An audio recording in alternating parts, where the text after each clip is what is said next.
예수님이 설교를 하고 계신데 그때 무리 중에 한 사람이 예수님께 나와서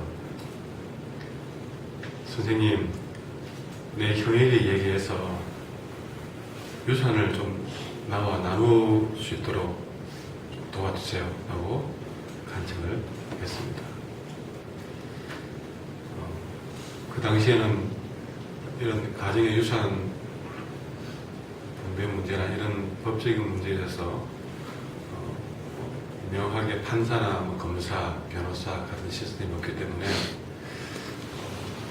그 지역의 랍비, 그 선생님이 이런 문제를 중재하고 판결하는 그런 역할을 했었기 때문에 어쩌면은 이 한 사람의 요구가 그 당시 분위기로서는 특별한 문제가 되지 않았을 수 있습니다. 근데 이에 대해서 예수님께서 반문하시기로 14절에 보시면 이 사람아 누가 나를 너희의 재판장이나 물건 나누는 자로 세우느냐 라고 반문하는 모습을 보게 됩니다. 우리는 오늘 이 말씀에 주목해 봐야 됩니다. 이 사람이 자기 가정에 형과 유산 나누는 문제로 예수님께 나왔을 때에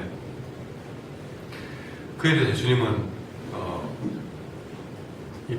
이 반문을 통해서 우리에게 깨닫게 하시는 것이 있는데 다시 보면 누가 나를 너희의 재판장이나 물건 나누는 자로 세우느냐. 그리고 오늘도 예수님은 이 반문을 우리에게 하고 있습니다.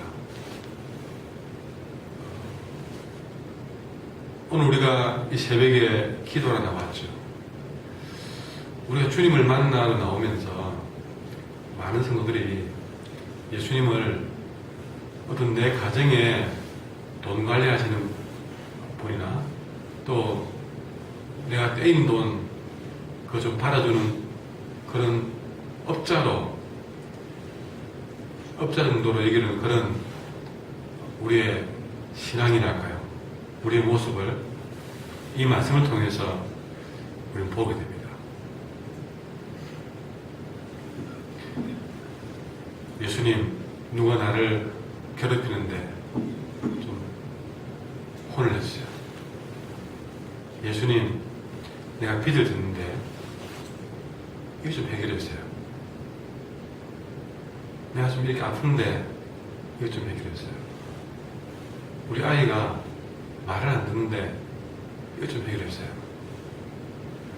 내가 손해볼 것 같은데 내가 좀 손해보지 않게 해주세요.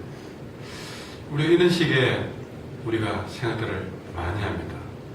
자, 그리 살고 있었는데 오늘 주님은 이 사람아 누가 나를 너의 재판장이나 무엇 나누는 자로 세웠냐 라고 이야기하고 있죠. 여러분 사실 그렇습니다. 우리 예수님은 물론 그런 문제, 그보다 더한 문제도 언제나 해결해 줄 수도 있고 또 우리가 때로는 그런 문제를 구하지 않아도 그보다 더한 문제도 해결해 주시는 일도 많습니다. 또 앞으로도 그렇게 하실 겁니다. 아무리 그래도 우리가 예수님을 그런 일을 하는 분으로 여기서는 안 된다는 거죠. 그거는 이런 처가 같은 겁니다. 가정에 여러분이 부모이지 않습니까? 여러분이 부모라면 이런 설명 없이도 여러분은 그런 부분들을 깨달아야 될 부분입니다. 여러분의 자녀가 때로는 저도 애를 키우고 있지만 부모는 내가 없어도 내가 못 먹어도 자녀를 먹이고 입히게 되어 있고요. 아이들이 원하지 않아도 더 해주고 싶은 것이 부모의 마음입니다. 늘 해줍니다. 먹여주고 입혀주고 공부시켜주고 좋은 곳에 있으면 내가 한 푼 안 써보라도 자녀들 한 번 더 좋게 경험해보고 싶고 해주고 싶고 유학도 보내주고 싶고 오만 것 그보다 더한 것도 해주고 싶은 거죠. 근데 그러다 보니 또 요즘같이 아이들 한둘을 키우다 보니 이 아이들이 버릇이 없어지는지 착각한 건지 어느 날 우연히 보면 이 아들이 말과 행동이 섭섭할 때가 있는 거예요. 뭐냐면 당연히 그렇게 해줘야 될 대상으로 여기는 거예요. 뭐 자기가 원하는 거 안 해주면 난리가 납니다. 가보면 부모를 지 학비나 용돈이나 대주는 사람으로, 밥이나 먹여주는 밥순이로, 그렇게 자기가 원하는 걸 안 해주면 화를 내고 무시하고 때로는 여러분, 그럴 때는 여러분 부모도 어떻겠습니까? 그보다 더한 것도 해줄 수 있지만 부모를 그런 대상으로 여기는 것은 자녀에게 섭섭한 일이고 잘못된 일이잖아요. 근데 바로 그 모습이 우리가 하나님을 대하는 모습이다.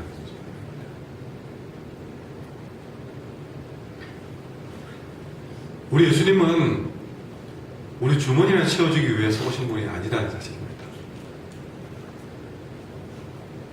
어떤 재판장이 되어서 내가 억울한 일 당하면 그거 좀 해결해주는 해결사로 오신 분이 아니라는 것이죠.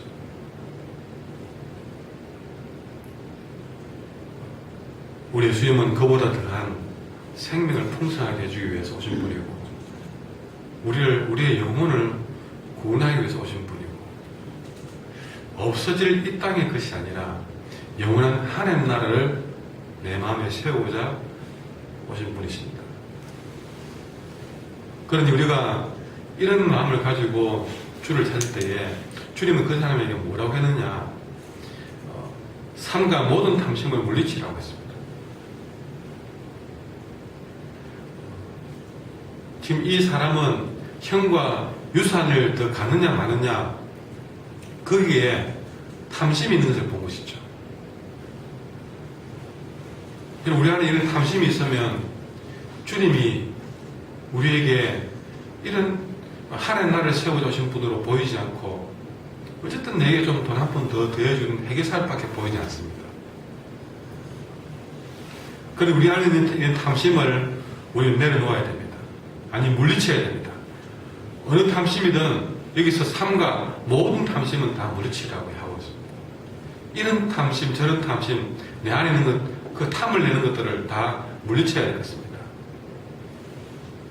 여러분, 오늘 이 말씀 속에서 내 자신을 한번 비추어 봤으면 좋겠습니다. 내 안에 어떤 탐심이 있는지를 비추어 봤으면 좋겠습니다.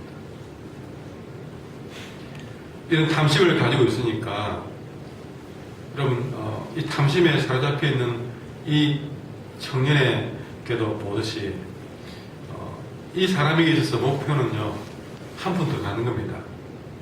예수님은 그 일에 대해서 수단이 되어 있습니다. 우리가 신앙생활하고 기도한다고 하지만 여러분의 목표는 세상이고 예수님은 그 목표를 이루는 데 있어서 도움이고 수단에 지나지 않는 것은 아닌지, 오늘 이 탐심 때문에 뭐가 잘못돼도 크게 잘못된 우리의 그런 왜곡된 신앙을 고쳐야 될 것입니다. 하나님 나라의 건설자이신 예수님께 나아오면서도 불구하고 이 자리에서조차 세상에 대한 탐심을 채우기를 기다오지 않는지, 내 자신 속에 가득 차 있는 이 탐심을 우리는 하나님 앞에 다 토해놓아야 할 것입니다. 이런 탐심에 가득 차 있는 세상 안에서 예수님은 한 부자의 비유를 들고 있습니다. 다시 말해서 좀 더 많이 가져야만이, 소유가 넉넉해야 내 생명도 안정되고 충만할 것이다 라고 착각하고 있는 이 어리석은 자가 어떤 모습인지를 깨닫게 해주기 위해서 한 부자의 비유를 들고 있는 것이죠.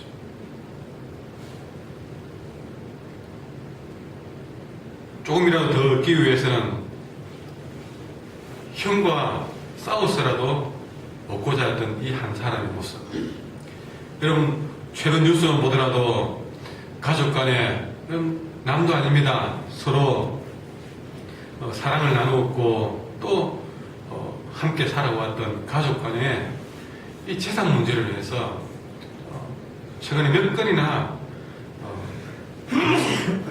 이틀에 멀다하고 참 말로 표현하지 못할 사건들이 연속되어지고 있습니다. 어떻게 형에게 또 형제에게 또 때로는 부부로 살아왔던